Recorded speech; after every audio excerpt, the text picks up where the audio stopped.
Bom, boa tarde a todos. Sejam bem-vindos ao minicurso Introdução ao Geoprocessamento com o QGIS. Pedimos que mantenham seus microfones desligados para que não haja interferência na fala do palestrante. As perguntas e os comentários podem ser feitos no chat. O QGIS é um dos softwares referência quando o assunto é geoprocessamento, bastante utilizado para leitura, edição e criação de mapas. O QGIS conta com muitas outras funcionalidades.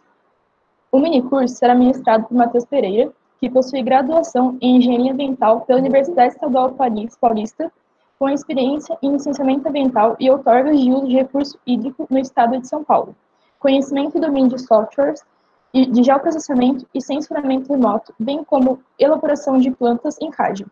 Possui experiência em análise sedimentológica de solos, ensaio de permeabilidade de solos, controle de processos erosivos, recuperação de áreas degradadas e recuperação de estradas rurais. Matheus, seja bem-vindo. Obrigada pela participação no nosso evento. Fique à vontade para começar quando estiver preparado. Bom, obrigado, Lisiane, pela apresentação.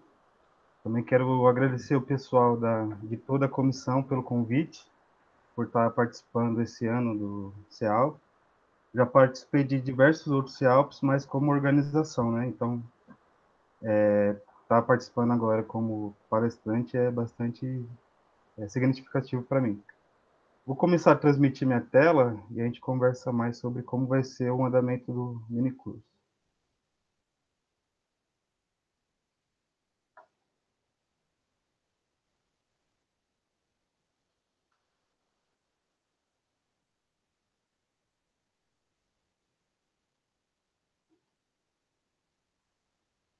Lisiane, só me confirma se vocês estão vendo a minha tela já. Sim. Já? Sim. Tá. Então, já foi apresentado, meu nome é Matheus, sou formado aqui na Unesp, de Presidente Prudente, sou da turma de 2015, então não faz tanto tempo aí que eu entrei na Unesp, mas grande parte de vocês deve me conhecer. Como eu falei, eu fui parte do centro acadêmico durante muito tempo da minha graduação, também fiz parte da empresa júnior dos cursos de Engenharia Ambiental e Geografia aqui da Unesp, onde aprendi bastante também. Desenvolvi meu trabalho de conclusão de curso no Laboratório de Solos aqui da Unesp, trabalhando com a parte de recuperação de áreas degradadas por erosão. E foi na elaboração desse trabalho de graduação que eu realmente aprendi a trabalhar com os programas de geoprocessamento, de SIG, né? Porque a gente vê na faculdade, mas não vê tanto. Vê o básico do básico e na hora do vamos ver você fica meio desamparado. Então eu tive que ir atrás de bastante coisa, perguntava para bastante gente, mas isso foi bom porque me deu uma capacidade de buscar as informações e aprender por mim mesmo. Então, uma coisa que eu já recomendo para vocês de cara é não fiquem dependendo de que o professor vai ensinar, que só vai mexer no programa quando o professor pedir, já vão mexendo nos programas, mesmo o pessoal que está nos primeiros anos, para já ir aprendendo. E aqui eu vou dar para vocês o básico do início, é uma introdução, né, como o nome já diz, ao QGIS, para depois vocês conseguirem ir caminhando com as próprias pernas. Como eu estava falando, desenvolvi meu trabalho de graduação usando bastante o software de geoprocessamento, só que na época eu usava bastante o ArcGIS. O pessoal deve conhecer bastante o ArcGIS, o ArcGIS é o mais usado do mundo, software de geoprocessamento. Só que tem uma coisa, o ArcGIS é pago. O ArcGIS não é um software livre, o QGIS é um software livre. Embora as universidades tenham a licença do ArcGIS, se você for usar isso profissionalmente, a licença é absurda. Acredito que chega até 50 mil reais ou mais, dependendo das configurações que você for usar o programa. E enquanto isso, o software QGIS é um software gratuito, que ele realiza a maioria das coisas que o ArcGIS faz. E, na minha opinião, eu prefiro usar o QGIS do que o ArcGIS. Então, eu vou dar uma visão para vocês do QGIS, para vocês tirarem, desmitificarem, né, porque tem muita gente que acha que por ser um software livre ele não é confiável, que sempre vai dar uns problemas, vai dar uns bugs, mas não é assim. Ele é bem confiável, até porque tem um grupo de pessoas de diversas partes do mundo que trabalham com atualizações, com desenvolvimento do QGIS. Então, qualquer erro já é reportado, o pessoal já arruma. Então, é bastante confiável sim o QGIS. E como vai funcionar a nossa dinâmica aqui? Eu vou passar um pouquinho para vocês alguns tópicos nesse slide. Não é muita coisa, pouca coisa, só para ambientar vocês. Depois, eu separei 2 estudos de caso para a gente trabalhar no programa, que vocês vão decidir qual que vocês preferem que a gente trabalhe no programa. E a gente vai trabalhar abrindo no programa, fazendo do início até o fim, até o layout final, a temática que vai ser mostrada para vocês.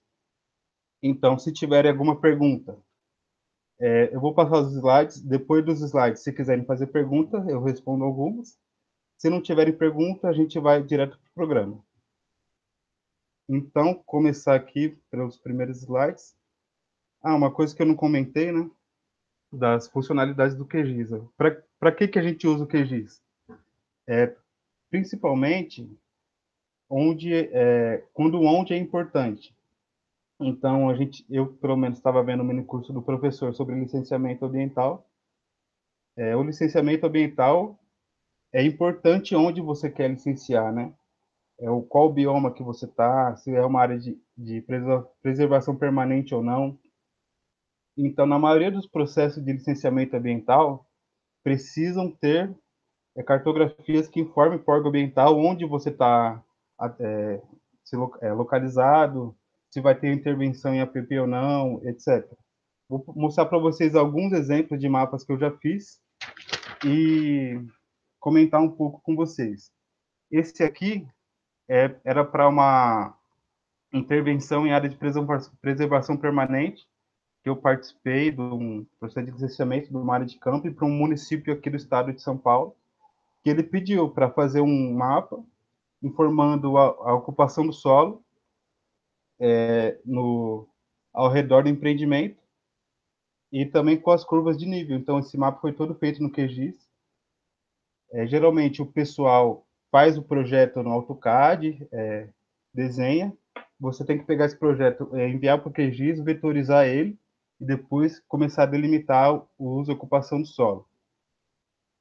Então, é importante também não só ter a experiência de QGIS, ou software de geoprocessamento, mas também ter um pouquinho de noção do AutoCAD, porque esses 2 softwares estão bastante ligados. Isso aqui é outro processo um outro estudo que eu participei, nesse caso era uma desativação de um aterro de resíduo de construção civil, e também foi pedido um mapa de ocupação, de cobertura do solo num raio de 500 metros. Então, isso aqui foi tudo feito no QGIS.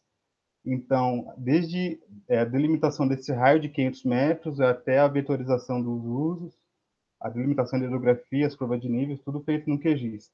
Então, para vocês verem a potencialidade do programa. Esse aqui é um estudo que eu estou realizando agora, para vocês verem que também a gente consegue delimitar as bacias hidrográficas no QGIS. Então, fazendo uso ou de curvas de nível ou de modelos digitais de elevação, que eu vou mostrar para vocês mais para frente o que são eles, mas a gente consegue usar esses dados e delimitar as bacias hidrográficas, o que também é bastante importante para a nossa área de meio ambiente, porque a maioria dos processos de licenciamento ambiental utilizam a bacia hidrográfica como área pelo menos a área de interferência indireta, né?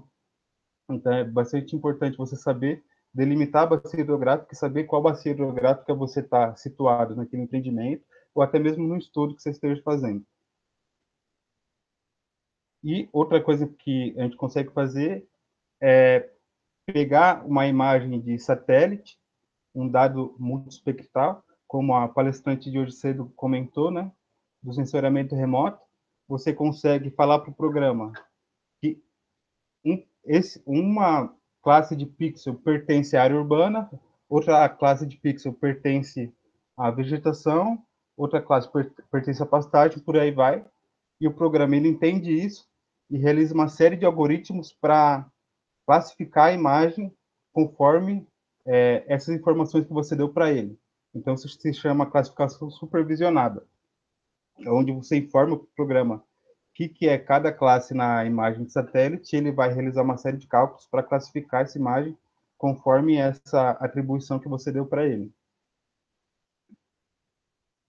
E aqui como eu estava comentando, né? Quando que a gente usa o geoprocessamento? Quando o onde é importante. Então, tem diversas aplicações, não só na área ambiental, mas na área socioeconômica, de gestão pública, onde quando você usa um dado que está localizado no espaço para ter uma tomada de decisão. Então, eu usei o exemplo das áreas de preservação permanente, né? Você pode delimitar essas áreas e falar quanto do seu empreendimento está impactando. Então, X hectares do seu empreendimento está impactando a área de preservação permanente. Então, quanto de área você vai ter que recompor? Então, esse é um cálculo que você consegue gerar usando o software de geoprocessamento. Aqui é para quem ainda não tem o QGIS, eu vi que tinha um pessoal que ainda não conhecia o programa, então, rapidinho, eu vou mostrar como a gente baixa o QGIS, que tem algumas... É simples, mas tem algumas peculiaridades. Eu deixei um QR Code aí, então quem quiser pegar com o celular, tirar print, sei lá, nesse QR Code que já vai direto para o site, mas é bem simples, você entra no site oficial do QGIS e clica em baixar. Aí que está a peculiaridade do QGIS. Sempre tem uma versão que é mais atual e sempre tem uma versão que é mais estável.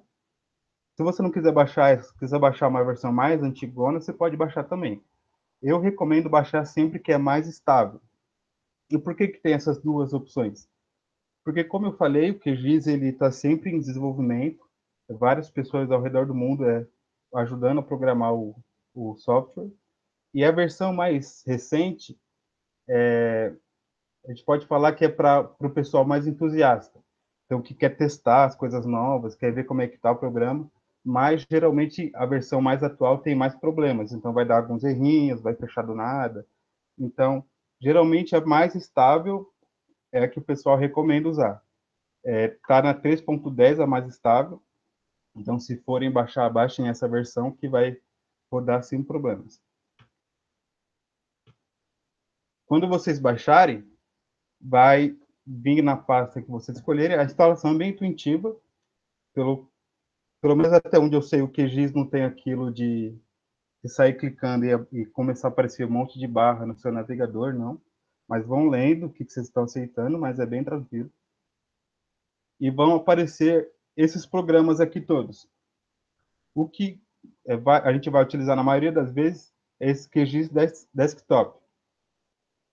Esse QGIS Desktop com GRESS é para a gente realizar algumas funções que não estão no QGIS normal.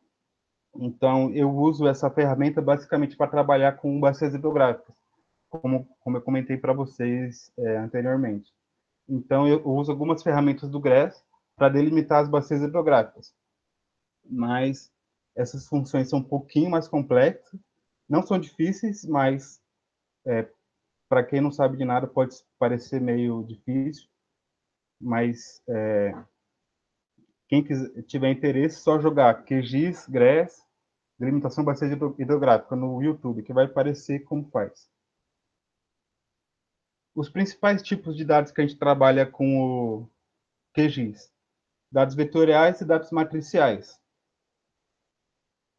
Os dados vetoriais são segmentados em pontos, linhas e polígonos. Então, ponto pode ser nascentes ou pontos cotados, que são pontos com dado de altitude.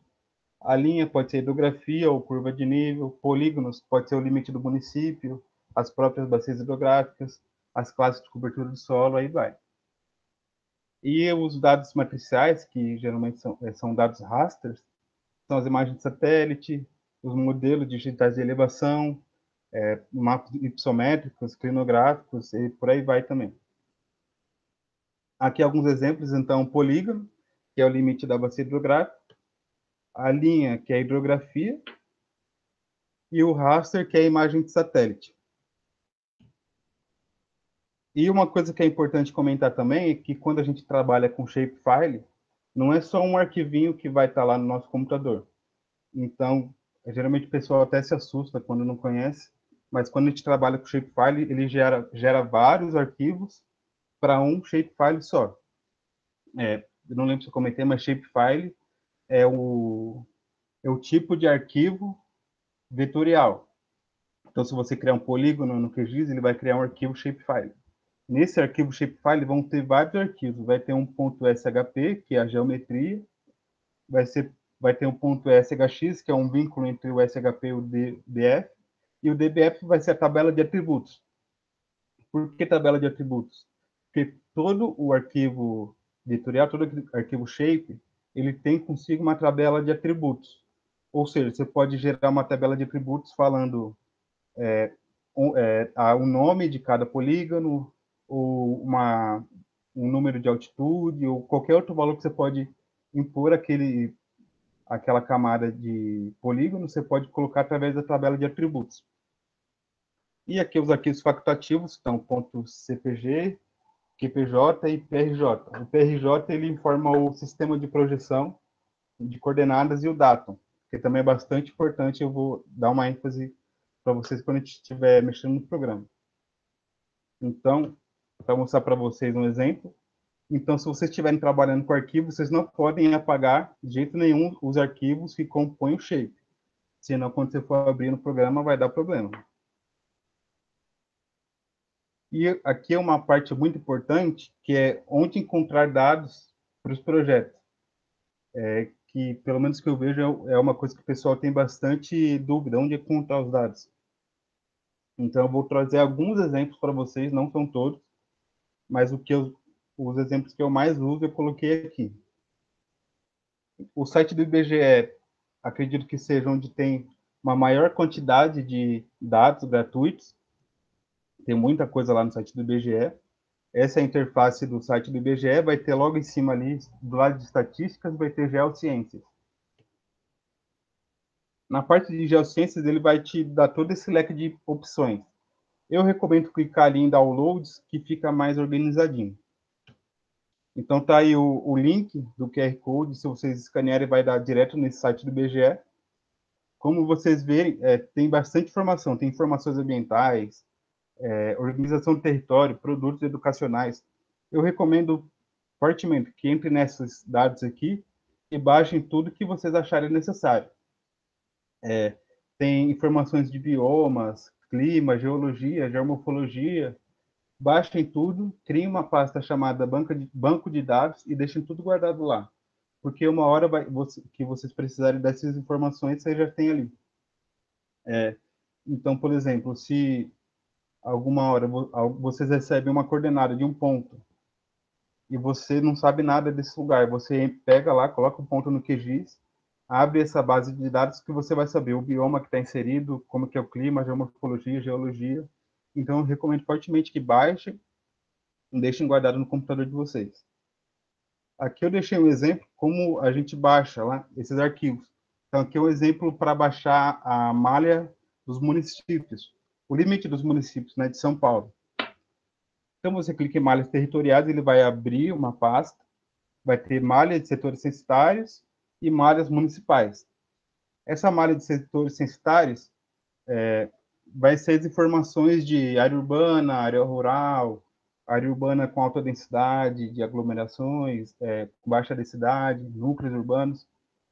E a malha municipal vai ser realmente o limite. Aqui tem de 2000 até 2019. Eu recomendo baixar sempre a última versão dos dados, não importa qual for, que vai ser a mais atual, né? Aí você clicando, vai aparecer Brasil e UFS. Você clica em UFS, vai clicar em São Paulo e clica em São Paulo municípios. Aí você clicando vai abrir uma pasta compactada, você descompacta e vai aparecer aqueles shapefiles que eu mostrei para vocês no slide anterior.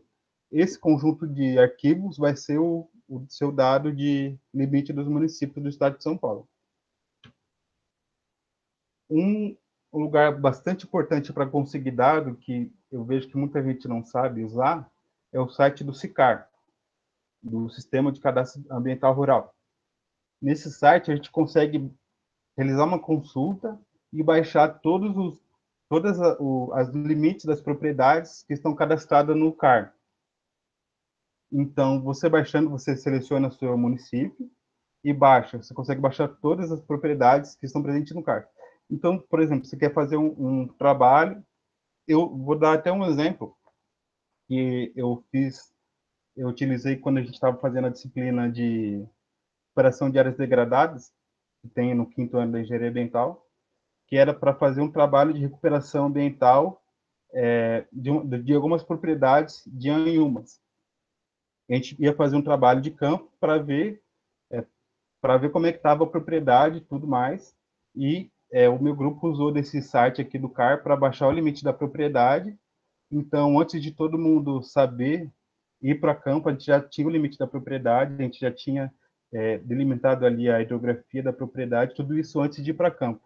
Então, quando a gente foi para campo, nosso trabalho foi bem mais rápido, porque a gente só tinha que conferir os resultados que a gente já tinha mapeado antes. Então, salvem esse site do CAR, se quiser também já baixem, para vocês terem. Porque também não é só a hidrografia, o limite da propriedade que tem no CAR. Vai ser todos os dados que o CAR pede. Então, as áreas de preservação permanente, nascente, hidrografia, as áreas de reserva legal da propriedade, tudo vai estar lá em formato shape. É lógico que as áreas de preservação permanente, hidrografia e tudo mais, não é tão confiável você se basear só pelo CAR, porque o CAR não tem muito critério para aquela informação que entra. Então, o proprietário pode ir lá e colocar qualquer coisa que vai dar. Não foi feita ainda uma análise rígida desses dados. Mas, para a parte de limite das propriedades, é bem interessante a gente usar esse dado. Então, aqui mostrando só como baixa, né? Consulta pública de novo, vai aparecer esse site. Você clica em Downloads, coloca o nome do seu município, coloca o estado e o município, clica em baixar. E aqui, baixando o modelo digital de elevação, né? Eu tinha comentado antes, não comentei muito o que era modelo digital de elevação. É um arquivo raster, né? Onde cada pixel tem um valor de altitude. Então, com esse dado, a gente consegue fazer vários estudos, como um mapa hipossométrico, mapa de declividade, delimitar bacias hidrográficas.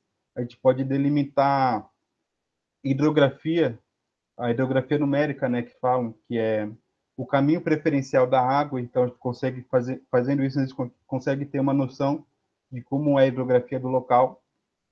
E eu gosto desse modelo do Aulus Pulsar, porque ele tem 12,5 metros de resolução espacial. Ou seja, cada pixel dele vai pegar mais de 12,5 por 12,5. É a melhor qualidade que a gente tem gratuitamente. O pessoal usa bastante o modelo do Topodata, SRTM, só que esses outros têm resolução espacial de 30 metros. Então, vejam que o Aulus Pulsar é uma solução bem mais detalhada. Então, se você estiver trabalhando numa escala maior, é melhor você usar o Aulus Pulsar do que um dado que tem uma resolução de 30 metros. E é super simples também, só tem que tomar cuidado na hora, você tem que se cadastrar no site e tudo mais, só tem que tomar cuidado na hora que for baixar essa opção de alta resolução. Vejo que é um tamanho considerável, porque realmente tem bastante qualidade o dado, então baixem essa informação, que vocês vão conseguir o dado de modelo de estado de elevação. Um site também bastante interessante é o Banco de Dados Geográfico do Exército, onde você consegue baixar cartas topográficas. Então, bastante gente tem dúvida onde acha a carta topográfica. Consegue achar no IBGE, mas também consegue achar nesse site do Banco de Dados Geográfico do Exército. E o bom é que ela já vem georreferenciada. Então, se você joga no QGIS, ela já cai no local certo. Você não precisa ficar georreferenciando e tudo mais. Então, é bastante interessante. Você tem que fazer um cadastro também, mas é super simples. Fazendo o cadastro, você consegue baixar. E o SGS, que bastante gente deve conhecer também, que é onde você baixa a imagem de satélite. Então, imagem Landsat, Sentinel, e além de tantos outros dados que tem aí do mundo todo, você consegue baixar também. Faça o cadastro, que também é simples, fazendo o cadastro, você consegue baixar tudo. E uma coisa que é interessante do QGIS é que a gente consegue trabalhar com plugin. Então, existem vários plugins que facilitam a nossa vida, né? Vamos dizer assim, porque trazem funções novas para o programa. Então, mostrando rapidinho como a gente trabalha com plugin, a gente abre o QGIS, clica em complemento, gerenciar e instalar, coloca o nome do complemento que você quer e clica em instalar. É bem simples, não tem nenhum segredo. E quem quiser anotar aqui, aí é os principais plugins que eu uso. Então tem o Quick Map Services, que ele consegue trazer para a gente imagem de satélite. Então a gente não fica sempre com fundo branco no QGIS, a gente consegue colocar uma imagem de satélite para trabalhar em cima. O DSG Tools, a gente consegue visualizar cartas topográficas. Então essas mesmas cartas topográficas que tem no banco de dados do Exército, a gente consegue visualizar só com esse plugin. O plugin Latitude Tools, a gente consegue inserir pontos por coordenadas. Então, a gente só cria um shapefile de ponto, coloca a coordenada que você quer esse ponto, que ele vai direto para a coordenada que você precisa, sem muito dor de cabeça. E esse último também realiza a classificação supervisionada de imagem. Aquela classificação que eu mostrei para vocês do uso do solo da bacia hidrográfica no começo, foi realizando esse plugin. Então, já anotem aí para baixar esses plugins, porque facilita bastante o trabalho com o QGIS. E aqui a parte que eu comentei para vocês da escolha dos estudos de caso. Separei dois simples, mas que a gente consegue usar várias funções do QGIS na explicação deles. Então, o primeiro é a Prefeitura de Presidente Prudente solicitando um mapa com setores censitários atualizados para o município.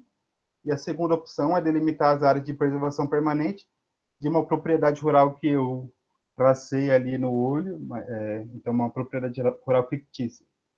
Então, vocês que sabem aí, eu vou voltar para o chat e a gente vê qual que vocês preferem para a gente fazer no programa.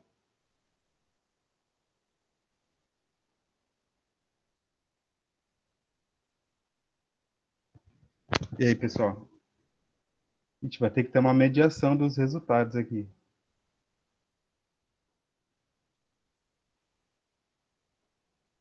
Acho que a maioria prefere o 2.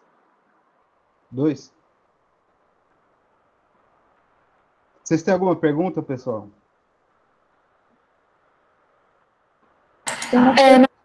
Eu liguei meu microfone, eu não entendi. O que são esse 1, esse 2? Isadora, tem duas opções. A primeira, a gente fazia um mapa com setores censitários para o município de Presidente Prudente. E a segunda é fazer um mapa de área de preservação permanente de uma propriedade rural. Ah, entendi. Obrigada. Acho que a maioria está no 2, né? Isso. E, Matheus, tem uma pergunta ali para trás do Marcos também. Pode falar aí. Quais as vantagens e as desvantagens do QGIS em relação ao ArcGIS? Olha, a vantagem que eu vejo é essa última parte que eu comentei para vocês dos plugins. Muito plugin que você encontra que facilita a sua vida. Então, por exemplo, antes de eu conhecer esses plugins, para conseguir ter uma imagem de satélite no fundo, eu tinha que pegar uma imagem, por exemplo, do Google Earth, jogar no QGIS, pegar as coordenadas de uns pontos no Google Earth, jogar no QGIS também, georreferenciar e dava maior trabalho. Com o plugin, com 2 cliques, eu consigo ter a imagem no fundo. É a mesma coisa com as cartas topográficas. Eu consigo, com 2 cliques, ter a carta topográfica no fundo. No ArcGIS, eu não vejo tanta facilidade assim. E até acho que nem existe a opção de instalar plugin no ArcGIS. E também o QGIS eu acho bem intuitivo. O ArcGIS, eu trabalhei bastante nele, mas se eu volto a trabalhar, eu peno um pouco no começo para saber onde é cada coisa. No QGIS é tudo intuitivo, tudo bonitinho, tudo explicado, então. Mas eu também sou suspeito para falar, né, que eu só trabalho com QGIS. Quem trabalha bastante com o ArcGIS pode comentar que o ArcGIS é mais fácil do que o QGIS, então acho que vai de experiência.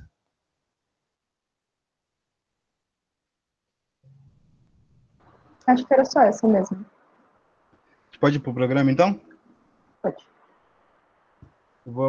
Eu tenho que transmitir de novo, né?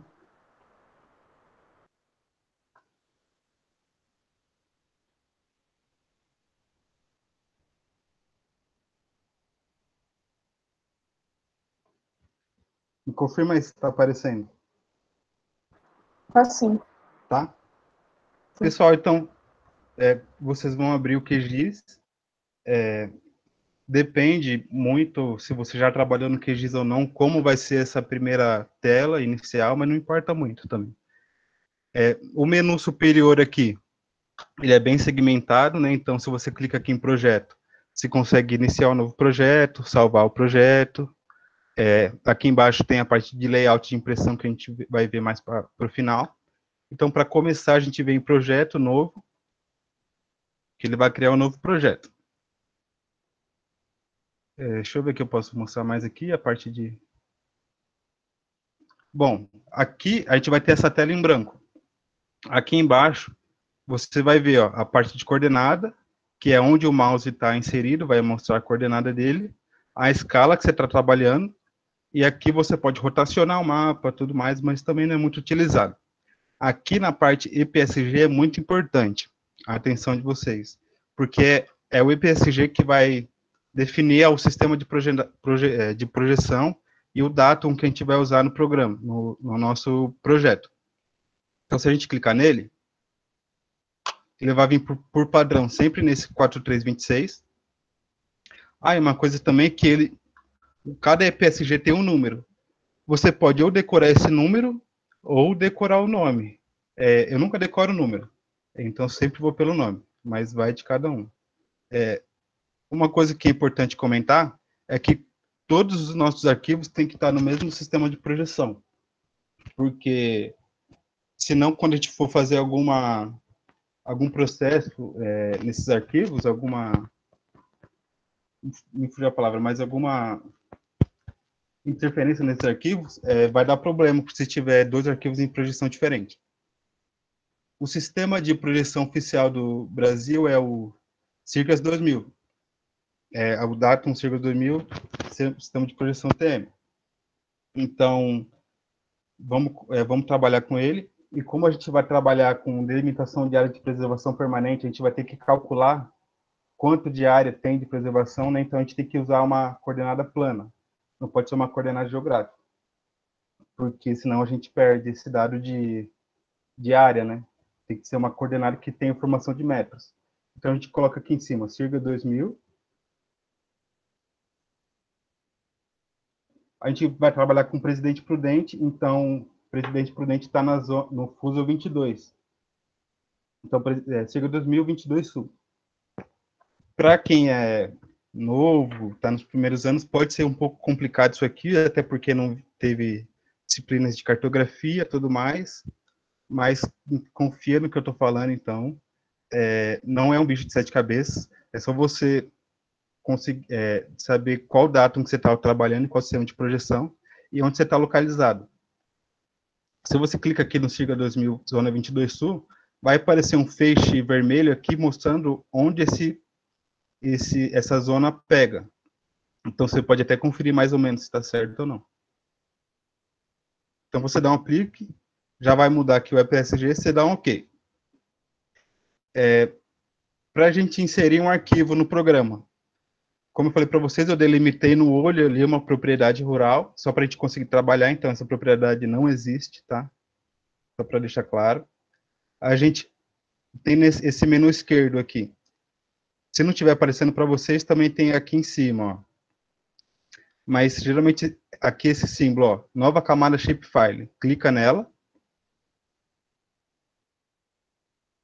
Não, mentira, aqui é para criar o shape. Para adicionar. Clica aqui adicionar camada vetorial. Aqui, como eu comentei para vocês, ó, tem vetor, tem raster. Como a gente vai trabalhar com vetor, que é o polígono, a gente clica em vetor. A gente clica nesses 3 pontos e procura o nosso arquivo. Aqui já estou com a pasta aberta. Aqui, ó, todos os arquivos do shape. Para a gente adicionar no programa, a gente sempre coloca o ponto SHP, que ele vai puxar as outras informações junto com ele, mas sempre importa o SHP.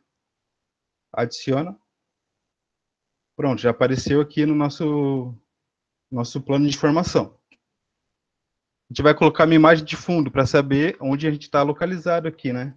Então, como eu comentei para vocês do plugin,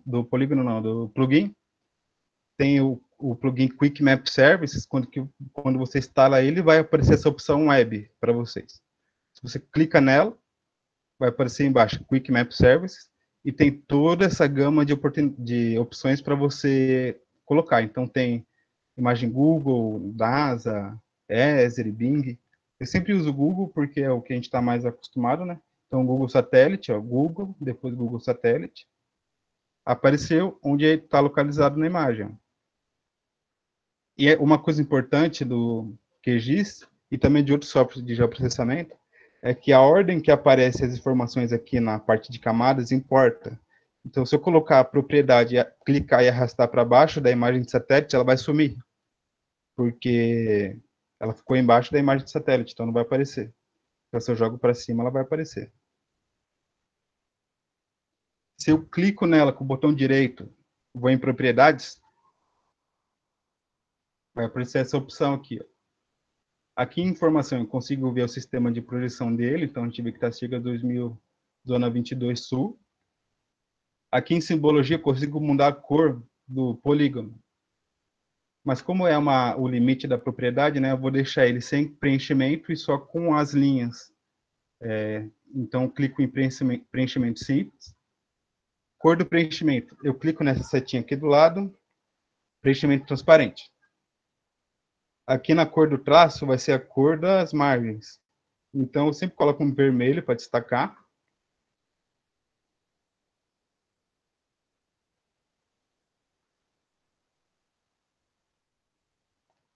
E na largura dá para pôr um 0,7. E aplica. Já mudou ali. Então, a gente já tem a nossa propriedade delimitada e a imagem de satélite no fundo. Agora, a gente tem que delimitar o quê? A gente vai trabalhar com área de preservação permanente relacionados à nascente e à hidrografia. Olhando na imagem de satélite, a gente consegue ter uma noção, mais ou menos, onde vai ter curso d'água. Então, aqui parece ser uma área úmida, aqui em cima também. Aqui a gente tem nitidamente o curso d'água. Mas, para deixar mais preciso, a gente sempre usa a cartografia oficial. O que são essas cartografias oficiais? São as cartas topográficas. Então, a gente adiciona a carta topográfica e vetoriza os cursos d'água, com base na carta topográfica. Por isso que é importante, sempre, depois que a gente realiza esses mapeamentos, é imprescindível a gente ir para campo para confirmar esses dados. Porque a carta topográfica, ela tem informação da hidrografia, mas pode ser que quando você for para campo, aquela nascente pode estar seca, não existe mais, aquele curso d'água não existe mais, ou se existe, ele não é exatamente naquele ponto, porque tem toda a questão da escala que foi feita, a carta topográfica. Então, a gente faz os desenhos, mas é imprescindível também o trabalho de campo para confirmar os dados. Mas, então, para a gente adicionar a carta topográfica, também tem o plugin que eu comentei para vocês, o DSG Tools. A gente clica nele, e aqui embaixo vai ter BDG-EX, que é o Banco de Dados Geográfico do Exército. Então, a gente vem, cartas topográficas, e tem várias opções. Ó. O que tem para a nossa área é 1 para 50 mil, então a gente clica. Clicou e já apareceu ali. Então, viram que a nossa propriedade sumiu, porque ficou embaixo da carta topográfica. Então, a gente pega, clica e arrasta para cima de novo. Pronto, a gente já tem a nossa propriedade, já tem a carta topográfica. Agora, a gente precisa iniciar a vetorização. Para iniciar a vetorização, a gente precisa criar os arquivos shapefile. Que arquivos que a gente vai criar? A gente vai criar um arquivo shapefile do tipo ponto para nascente, e um arquivo shapefile do tipo linha para hidrografia. Então, criando os arquivos shapefile. Clica nesse botão aqui, nova camada shapefile. Clicou. Nome do arquivo. Uma coisa que eu esqueci de comentar é que sempre quando a gente for trabalhar com software de geoprocessamento, é importante que a gente sempre deixe nossos arquivos no diretório C do computador e nunca coloque espaços, ponto, pontuação no nome do arquivo, porque pode dar um problema no programa, não vai rodar, não vai reconhecer. Então, sempre deixe o mais simples possível o nome e sempre dentro do diretório C. Então, eu tenho aqui o nosso diretório C, deixa eu achar a pasta do curso, regis, dados, resultados. Então, aqui vai ser, primeiro eu vou criar a hidrografia. Então, hidrografia, salvo. Aqui o tipo de geometria a gente tem que mudar. Então, aqui sempre vem como ponto. Então, a gente clica, coloca a linha. Então, já está certo. Sistema de coordenadas, EPSG. Tem que deixar o que a gente está trabalhando, que é o Tiger 2000, zona 22 Sul. Então, a gente clica nele. Sempre vai estar aqui embaixo, o SRC do projeto. Ou você pode clicar também nesse ícone que fica do lado e fazer o mesmo processo que a gente fez para selecionar o sistema de projeção do projeto. Clica, confirma se está certinho, estando certinho, dá OK. Aqui vai aparecer já o nosso shape, só que não tem nada na tela ainda, porque a gente não desenhou. Então, a gente clica na hidrografia. Aqui, na terceira barra de menu, vai ter esse lápis. Esse lápis, quando você clica, você começa a editar. Qualquer shapefile que tiver, seja ponto, linha, polígono, se você clicar, ele vai liberar para começar a editar. Então, você clica, veja que você clicando já aparecem várias outras funções. Então, se você clica, vai aparecer as outras funções. Você clica e vai ter essa opção, adicionar linha. Quando você clicar em adicionar linha, veja que o ponteiro do mouse vai mudar.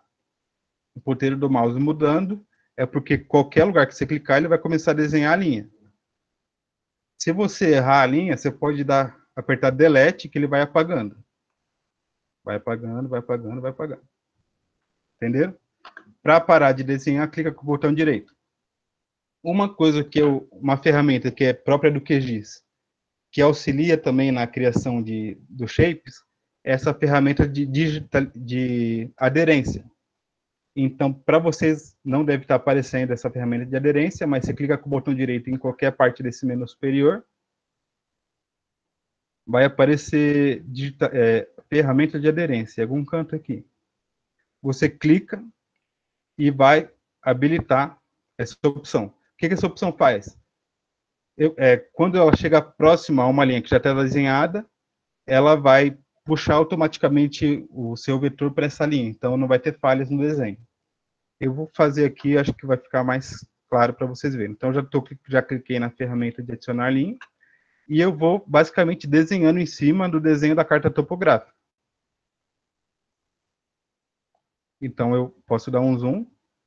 O zoom eu posso dar com o scroll do mouse mesmo. E vou desenhando. Eu clico, vou clicando até concluir o desenho. Se eu clicar com o scroll do mouse e segurar, eu consigo arrastar. É que esse mouse também não está pegando o scroll. Mas se eu clicar, eu consigo arrastar.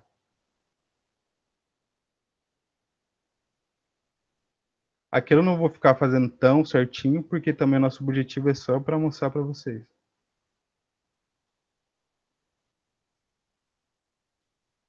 Aqui, ó, vejam a ferramenta de aderência. Quando eu chego aqui, ele já dá a opção de eu clicar e já parar no limite da propriedade. Então, quando eu paro, eu clico com o botão direito e dou um OK. Aqui nesse D, não precisa colocar nada, porque vai ser tudo hidrografia, então dá OK. Fazer esse braço aqui. Aí, quando eu chegar perto, já vai aparecer a opção de eu clicar e grudar uma linha na outra. Clico com o botão direito e acabo.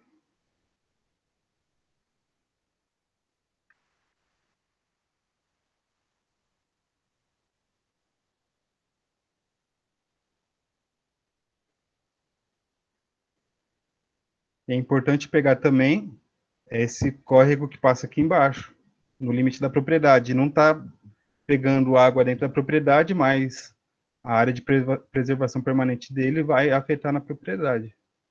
Então,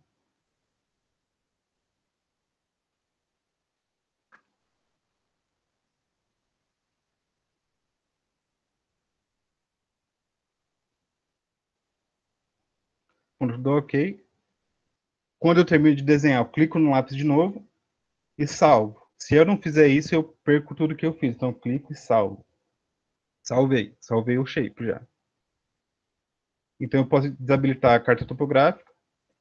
Aqui, se eu clicar com o botão direito na aerografia em propriedades, eu consigo ter as mesmas opções de simbologia que eu tinha no polígono, só que agora para linha. Então, eu posso mudar a espessura, mudar a cor. Eu posso colocar um azul, aplico, pronto.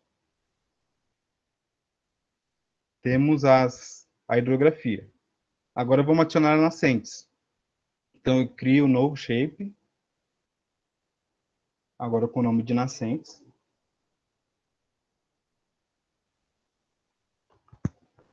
Formato ponto está certo. Sistema de coordenadas, sigla 2000, zona 22. No OK. Assim, já apareceu aqui. Aí eu clico no lápis, já vai aparecer a opção aqui, ó. Vejo que mudou o desenho, mas é a mesma coisa. Eu clico no lápis e aparece. E se eu ficar um pouquinho de tempo, vai aparecer adicionar ponto. Então eu clico. E a ferramenta de aderência funciona para ponto também. Então facilita muito. Ó. Se eu chegar aqui perto, já vai adicionar o ponto. Ok. Aqui também. E aqui também. Ok. Aí eu clico no lápis e salvo. Bom, pronto. Agora, eu preciso gerar as áreas de preservação permanente, né? Então, a gente tem no nosso Código Florestal que, para curso d'água, menores que 30 que 10 metros, tem 30 metros de APP, em relação às margens, e as nascentes têm 50 metros de raio de APP. Então, a gente vai gerar isso aqui no programa. Então, primeiro a hidrografia, a gente clica na hidrografia, deixa ela selecionada. Aqui em cima, nas ferramentas de vetor, vão aparecer várias opções que a gente consegue utilizar com os vetores. Então, em geoprocessamento, a gente vê aqui buffer. O que o buffer vai fazer? Ele vai criar uma área a partir da minha linha com a distância que eu falar para ele. Então, eu clico, camada de entrada, hidrografia, então tá certo. Distância. A distância é de 30 metros das margens, então 30. Que segmentos pode deixar como é que tá? Aqui, esse arquivo vai ser um arquivo temporário, porque a gente vai gerar as APPs da nascente e depois juntar as duas. Então, eu não preciso salvar esse arquivo agora. Então, deixa como camada temporada mesmo e executa. Já fez. Então, ele criou 30 metros das margens, as áreas de preservação permanente. Veja que ele segmentou, né? Então, para cada braço, ele criou um polígono. A gente pode dissolver isso aqui para uma coisa só. Então, a gente clica na bordeada aqui, que criou, vem vetor, geoprocessamento, dissolver. Então, deixa a camada de entrada bordeada, que a gente acabou de gerar, e vai criar uma camada chamada dissolvido. A gente cria, pronto, fez uma coisa só. Pode excluir essa aqui. Agora a gente vai criar as apps de nascente.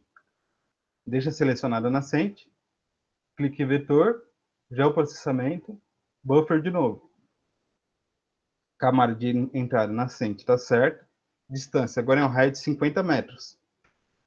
Por isso que é importante a gente estar usando as coordenadas planas, sistema de coordenadas planas, porque com sistemas de coordenadas geográficas, a gente não tem essa opção de gerar um buffer de tantos metros a partir de um ponto, porque ele não tem essa capacidade de gerar área, de gerar metragem assim. Então é sempre importante a gente usar as coordenadas planas. Aqui em segmentos, a gente pode colocar 50 também, só para deixar mais redondo, porque se a gente deixar 5, vai ficar umas pontinhas na app e não fica tão visualmente bonito. E executa. Criou. Agora, a gente vai fazer uma união da app de curso d'água com a app de nascente. Então, a gente vem aqui em vetor, geoprocessamento, união, camada de entrada. Aqui, tanto faz a ordem, mas você coloca uma aqui e a outra aqui. Se você tiver confuso quanto ao nome, você pode vir aqui na camada e só arrastar, que também funciona. Então a gente executa. Não precisa salvar agora ainda não, só executa.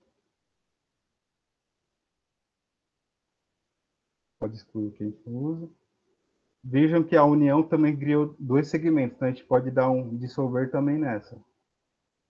Então a gente meio vetor, já processamento, dissolver de novo. União, tá certo? Executa. Pronto. Só que a gente só quer as áreas de preservação permanente que estão dentro da propriedade. Então essa partinha aqui da nascente está fora, essa hidrografia também tem parte fora, então a gente só quer pegar o que está dentro da propriedade. E essa ferramenta é uma das mais utilizadas também no geoprocessamento, que é a ferramenta Clip. A gente vai recortar uma camada usando outra camada de sobreposição. Então a gente vem aqui em vetor, geoprocessamento, recortar.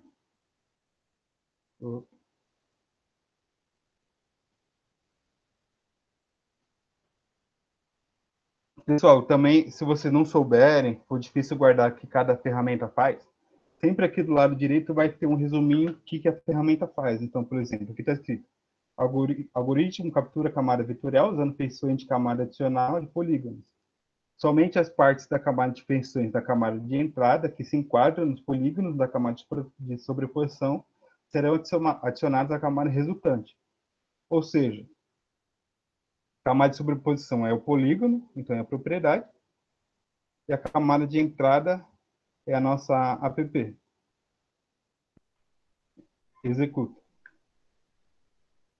Pronto. Aqui a gente tem somente as apps dentro da propriedade rural. A gente vai salvar agora essa app porque a gente está com o arquivo temporário. Sempre que tiver esse símbolo aqui parece uma mesinha com várias perninhas, é que está arquivo temporário. Então a gente clica com o botão direito, exportar, salvar expressões como nome do arquivo. A gente clica aqui nos 3 pontos para adicionar na nossa pasta. A gente coloca o nome, salva, confirma se o SRC está certo e ok.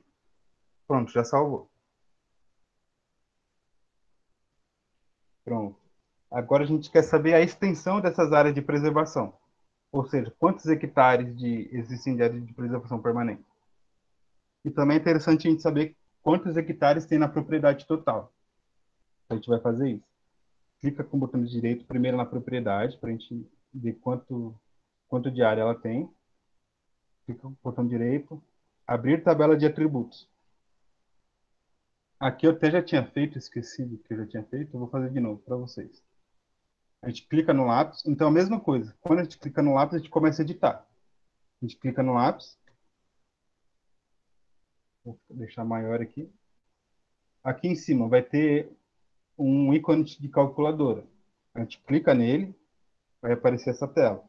Não é um bicho de 7 cabeças, é bem simples. Não precisa se desesperar. Aqui, ó, você pode criar um novo campo ou atualizar um campo existente. Aqui você coloca o nome do campo, eu vou colocar a área. Aqui também sem espaço, sem ponto. O tipo do novo campo. Então, que tipo de dado que a gente quer aqui? Número decimal real. Pronto. Aqui a gente pode colocar um valor que a gente quer para esse campo, ou a gente pode usar uma expressão. A gente vai usar a expressão de área. Então a gente vem aqui, ó, em geometria, clica na seta, vai aparecer as opções de geometria. A gente clica nessa primeira área. Pronto, veja que a prévia de saída já tem um número, então quer dizer que a gente está no caminho certo. Só que se a gente deixar só isso, a gente vai ter a área em metros quadrados, porque o nosso sistema de projeção está em metros. Então a gente tem que passar de metros quadrados para hectares. Então a gente divide por 10.000. E dá um OK. Pronto, gerou nossa área da propriedade. Clica no lápis e salva. Pronto, só isso. Pode sair daqui. Mesma coisa para a app.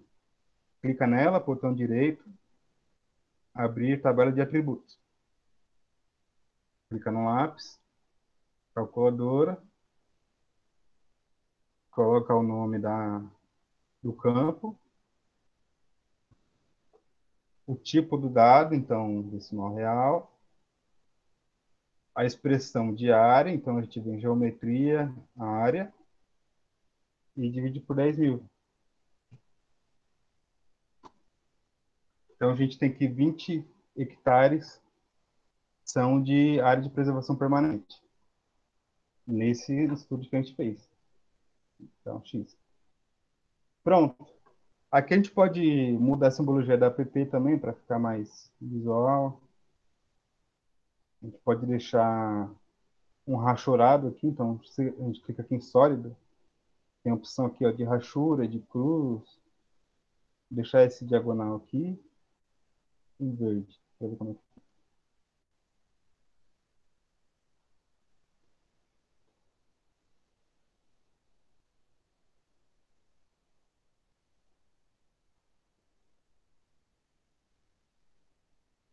Aí, a gente pode jogar as nascentes e a hidrografia para cima.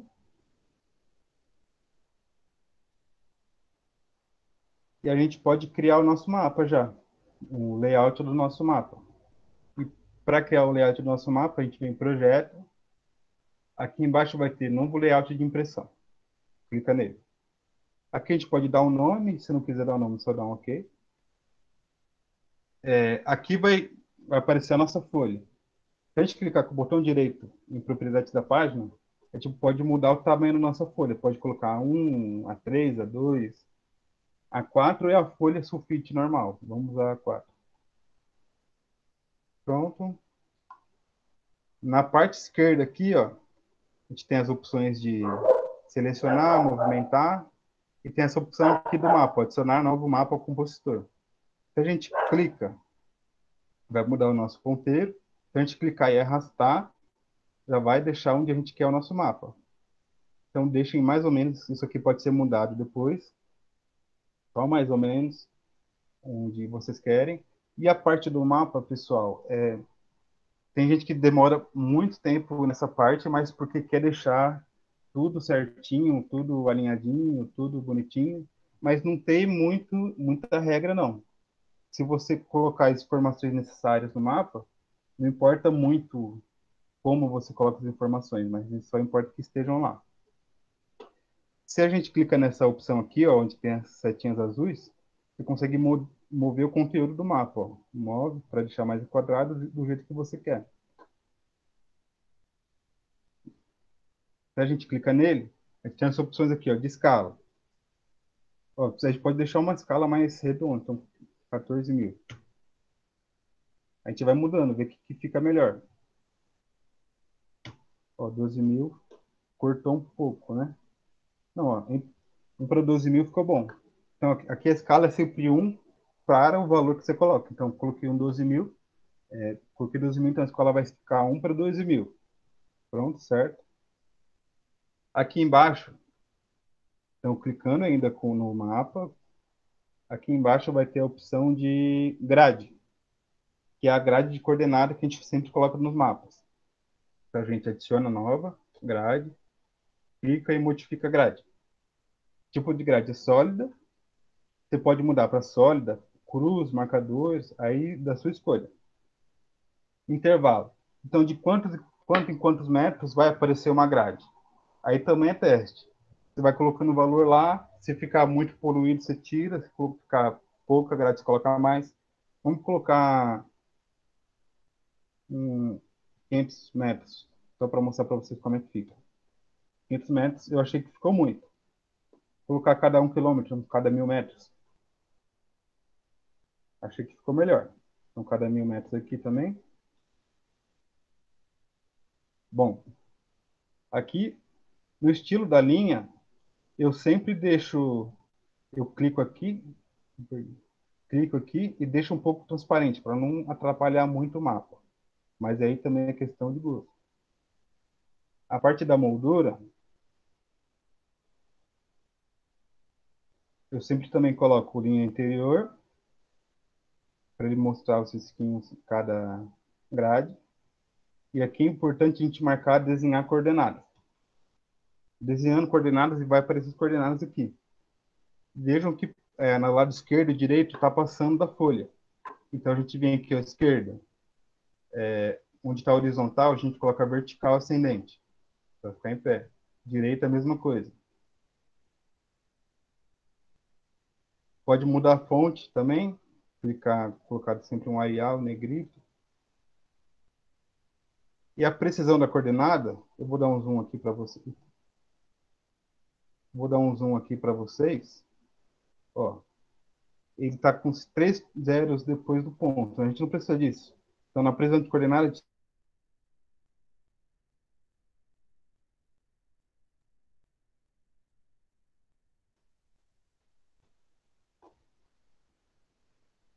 e a gente até pode tirar essa coordenada aqui de baixo, porque já está mostrando o valor em cima, e a gente pode trabalhar mais aqui na parte da legenda. Então, a gente volta de novo na coordenada.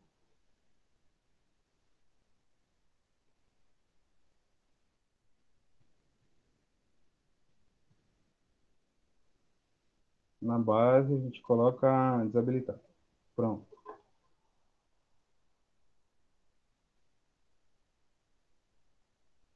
E, pessoal, se vocês mudarem, por exemplo, a escala, a grade vai continuar. Se você voltar para um 14.000, a grade vai continuar. Então, não se preocupe quanto a isso. Eu acho que eu vou até mudar, porque eu vou subir um pouco aqui. Pronto.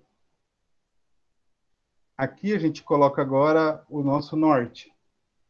Então, na versão mais atual do QGIS, ele já vem com a opção de colocar um norte automático aqui. Então, ficou bem mais fácil. Então, a gente vem aqui adicionar o novo norte ao compositor, a gente clica. E a gente vem e arrasta do tamanho que a gente quer o norte.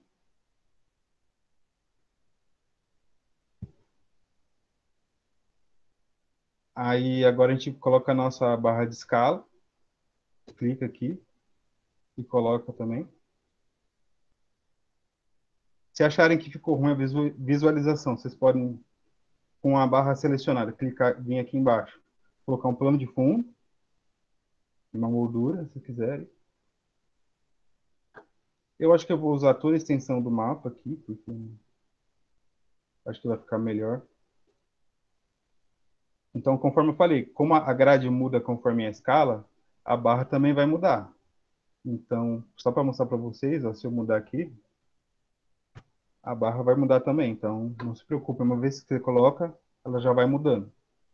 Agora a gente tem que colocar as informações do mapa, né? A legenda, quanto de área tem de preservação permanente, área da propriedade, quem fez o mapa. Então, as informações que são necessárias. Sistema de projeção bastante necessário. Então, a gente vem aqui, ó, em adicionar um novo rótulo ao compositor. Clica. Arrasta para o tamanho que você quer. Esse aqui vai ser o nosso título. Vou até arrastar para cá o título. A gente escreve aqui, é bem simples. Só clicar, vai estar um texto pré-definido. Você apaga e escreve.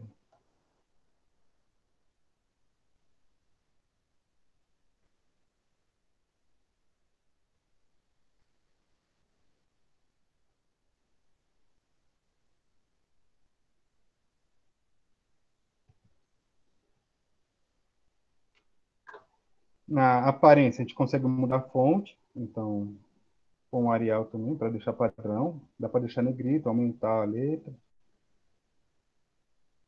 Acho que eu vou deixar até maior.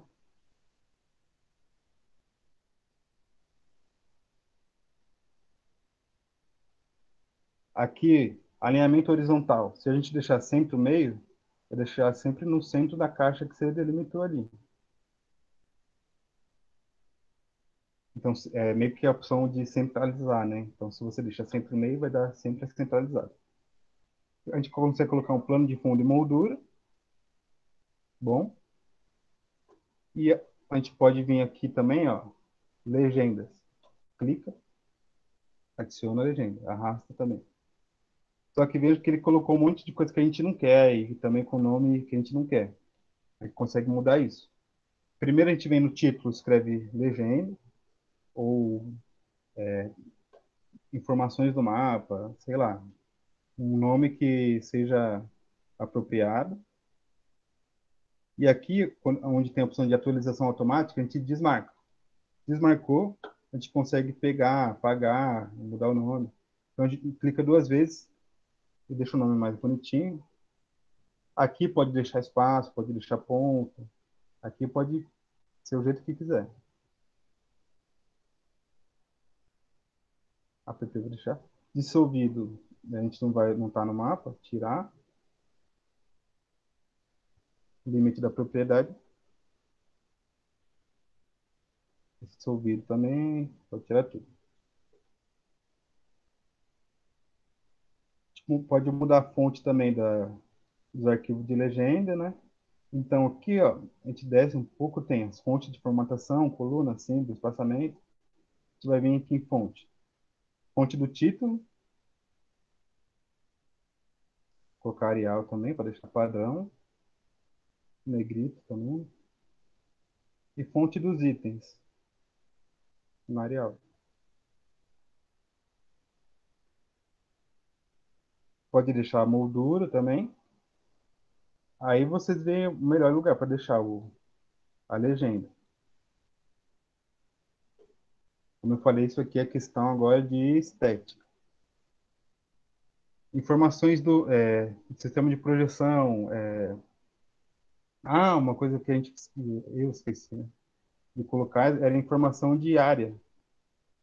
Então, para a gente lembrar agora, se a gente não anotou em nenhum papel da área da propriedade de app, a gente pode jogar a nossa tabela de atributos para cá. Então, a gente vem aqui, adicionar uma tabela de atributos ao compositor. Clica e arrasta. Aqui, ó, fonte, camada, app. A gente pode mudar aqui, ó, primeira propriedade. Já está lá. Então, a gente pode clicar e mudar o shape para ele colocar a informação aqui. Então, área hectare, 173,5. Então, a gente vem aqui, clica 2 vezes, coloca aqui.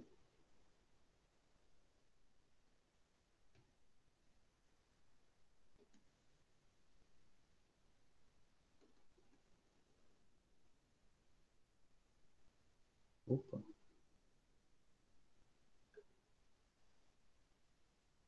A gente muda para app agora. 20 hectares. Então, a gente vem de novo.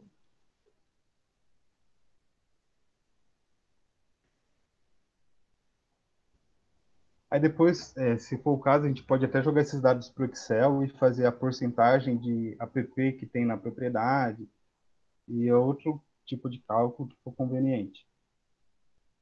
Então, isso aqui não vai aparecer no mapa. A gente vem aqui nessa menu de itens, clica com o botão direito e apaga. Vai sumir. E arrasta de novo aqui.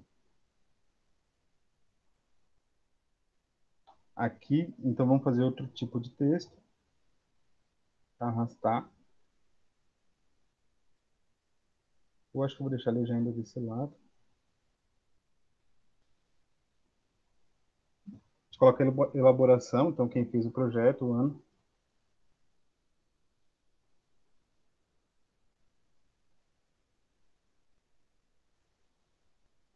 Aí aqui é sempre seguindo o mesmo padrão, pessoal. Mudar a fonte, colocar o plano de fundo e a moldura. Alinhar.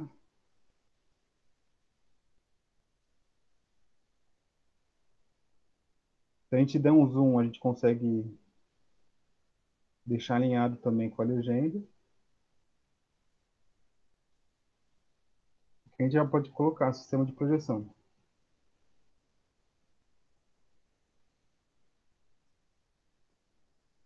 O sistema de coordenadas, o TM, o datum, as siglas 2000.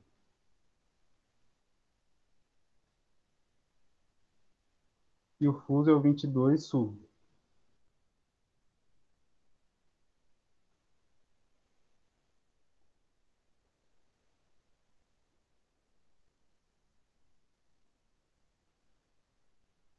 E se eu não estou me esquecendo de mais nada, é isso. os elementos do mapa. Então, a gente tem aqui as propriedades a nossa propriedade, as áreas de preservação permanente delimitadas e a área de cada uma delas. Para a gente salvar isso, a gente vem aqui, a gente pode salvar ou em PNG ou em PDF. Então, a gente vem como aqui, se for PNG, exportar como imagem. Se for PDF, clica aqui. Vou exportar como imagem. Dá o close nisso. Sair daqui. E na pasta do nosso projeto.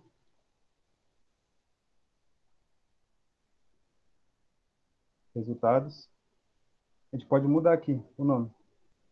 App propriedade.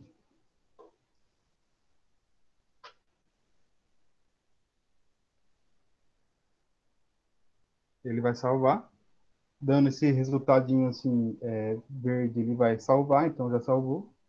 Pode sair daqui. Se a gente quiser salvar o nosso projeto para trabalhar nele depois, a gente vem em projeto, salvar como? Vai numa pasta também que você já guarde suas coisas. E salva o projeto.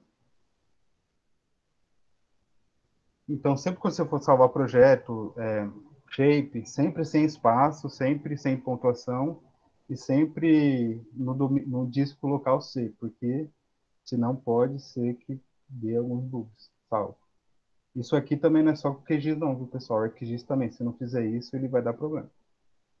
Então, feito isso, você já salvou.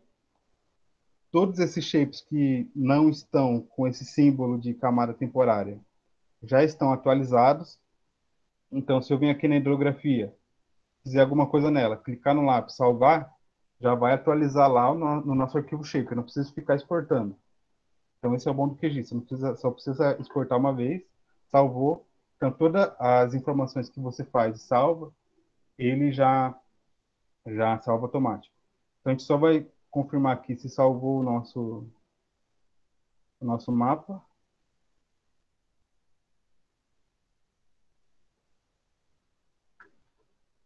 Pronto, aí a gente tem o nosso mapa salvo, então a gente pode já enviar para o nosso cliente que contratou, para o órgão ambiental, etc. E é isso. Então, se tiverem com alguma dúvida, agora eu posso estar respondendo. Deixa eu parar de apresentar.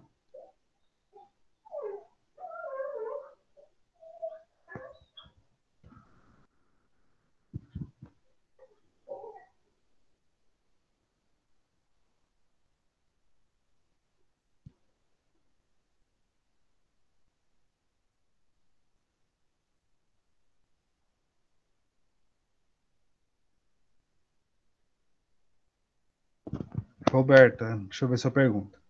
Quando pede para você...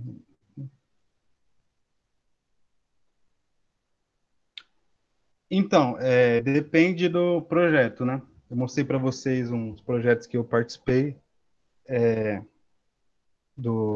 que eram para licenciar uma área de camping e outro para desativação de um aterro sanitário, de resíduo de construção civil.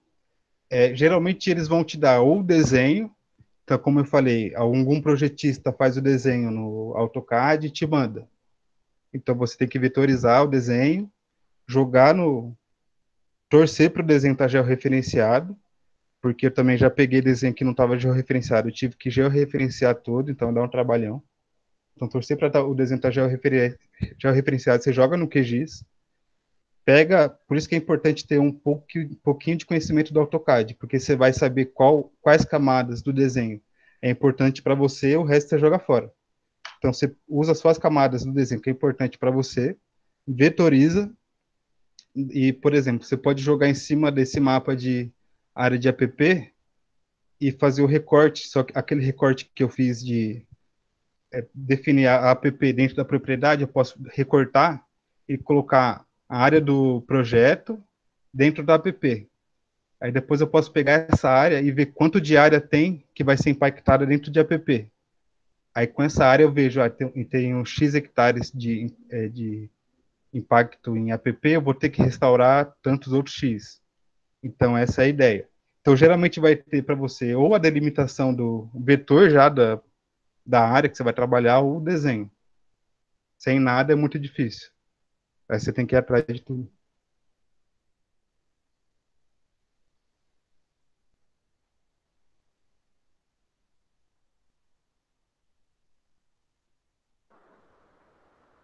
Mais alguém? Tem só uma mensagem do Felipe ali no chat.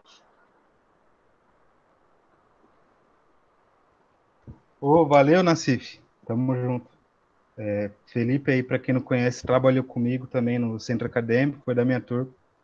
E a ideia é essa, é mostrar para o pessoal o programa. Eu vejo que hoje em dia muita gente tem meio que um preconceito, já fala que é difícil, que não sabe, que não quer aprender. Eu mostrei para vocês aqui que é bem intuitivo. Então, uma dica que eu dou mesmo para vocês é que não esperem a necessidade para ter que mexer no programa. Então, a gente tem aqui pessoas de vários municípios diferentes, então pega o município que você mora, pega os dados do IBGE e trabalha dentro do município. Se algum parente tem uma propriedade rural, pega o limite do CAR, não precisa nem pedir para a pessoa. Pega o limite do CAR e já faz as áreas de APP da propriedade, depois mostra para a pessoa vai ficar feliz que você fez o trabalho para ela. Vitória, você fez um curso ou foi descobrindo? Eu fui descobrindo, Vitória. Eu comentei para vocês que eu fiz o meu trabalho de graduação na área de recuperação de área degradada, né? E eu senti a necessidade de aprender, porque a gente vai vendo os trabalhos de referência que a gente tem, e vários trabalhos têm esses mapeamentos, então a gente tinha que fazer. E eu fui colando nos laboratórios, na Unesp tem vários laboratórios, o próprio laboratório de solos, o GADS, que é na frente do laboratório de solos. Tem pessoas que sabem, então você pode bater lá e conversar com as pessoas e mostrar, perguntar. No YouTube, como eu falei, tem bastante coisa também, então você aprende muito no YouTube. E perguntando, sem medo de perguntar para as pessoas. Sempre tem algum outro da sala que sabe mexer nesses programas e senta com a pessoa sem vergonha e pergunta como faz e vai aprendendo. No começo é difícil, mas você pega o jeito e quando você pega o jeito, você vai fazendo qualquer coisa. Então, por isso que eu aconselho já ir treinando a fazer sem a necessidade, mas vai ser por vocês e na frente vocês vão ver que vai dar resultado. É muito bom ter essa introdução de geoprocessamento com o QGIS, ainda mais para quem está tendo esse primeiro contato mesmo. E Sim. tenho certeza que esse mini curso foi de grande aproveitamento para todos. E agradeço, eu fico à disposição de vocês aí. Essa apresentação vai ser gravada, né? Eu vou mandar para vocês os dados que eu usei aqui no curso, por e-mail de vocês, para vocês tentarem fazer também com esses dados. Mas é interessante mesmo que peguem outros dados e façam na área de vocês. Se quiserem me mandar também no e-mail, eu dou um feedback. Não garanto que na hora, porque está bem corrido ultimamente, mas eu dou sim um feedback. E tamo junto. Qualquer coisa é só mandar e-mail, que eu estou sempre por aí. Tem mais algumas perguntas aqui no chat que o pessoal mandou agora. O Leonardo, ele perguntou, você sente que o domínio de software é um diferencial na formação do profissional? O Satin. Eu acho que é. Eu acho que é, porque a gente vive numa bolha na Unesp, né? Eu acredito que a maioria aqui seja da Unesp, mas na faculdade em geral. A gente vive numa bolha. Quando a gente sai, a gente vive numa bolha, porque quando a gente está lá, a gente pensa que todo mundo sabe. Mas quando a gente sai, a gente vê que a realidade não é essa, que bastante gente pena para fazer. Eu mesmo, eu fui procurado recentemente para ajudar uma consultoria para fazer uns mapas ele precisava de um mapa de cobertura do solo e que eu mandasse para ele os shapes, porque ele não sabia fazer. Então eu fiz e cobrei, porque o meu conhecimento eu sei que é válido, a gente tem que cobrar por isso. Então quem sabe usar essas ferramentas, não digo que vai ser valorizado, mas vai ter vai cortar bastante caminho, porque a gente usa bastante. E também comentei nos processos de licenciamento ambiental, que eu estou mais ou menos por dentro agora, todos os processos que eu participei precisava de algum mapa, seja de localização, esses mapas que eu mostrei de uso e cobertura, então é bastante importante saber fazer. e até o SARI, que é o Sistema de Apoio à Execução da Restauração Ecológica no estado de São Paulo, quando você vai colocar uma área que você vai restaurar, ele pede para você inserir o arquivo shape. Então, ele pede para você pegar todos aqueles arquivos shapes, compactar numa pasta e colocar no sistema. Aí, lá no sistema, você vai colocar seu shape e ele vai calcular a área. Então, quem não sabe fazer vai ter que ou atrás de aprender ou pagar para alguém fazer. A Isadora perguntou, o QGIS é só o formato do computador ou dá para instalar em outros aparelhos? Isadora, eu sei que tem a opção mobile, mas confesso que eu nunca usei. Mas eu sei que tem.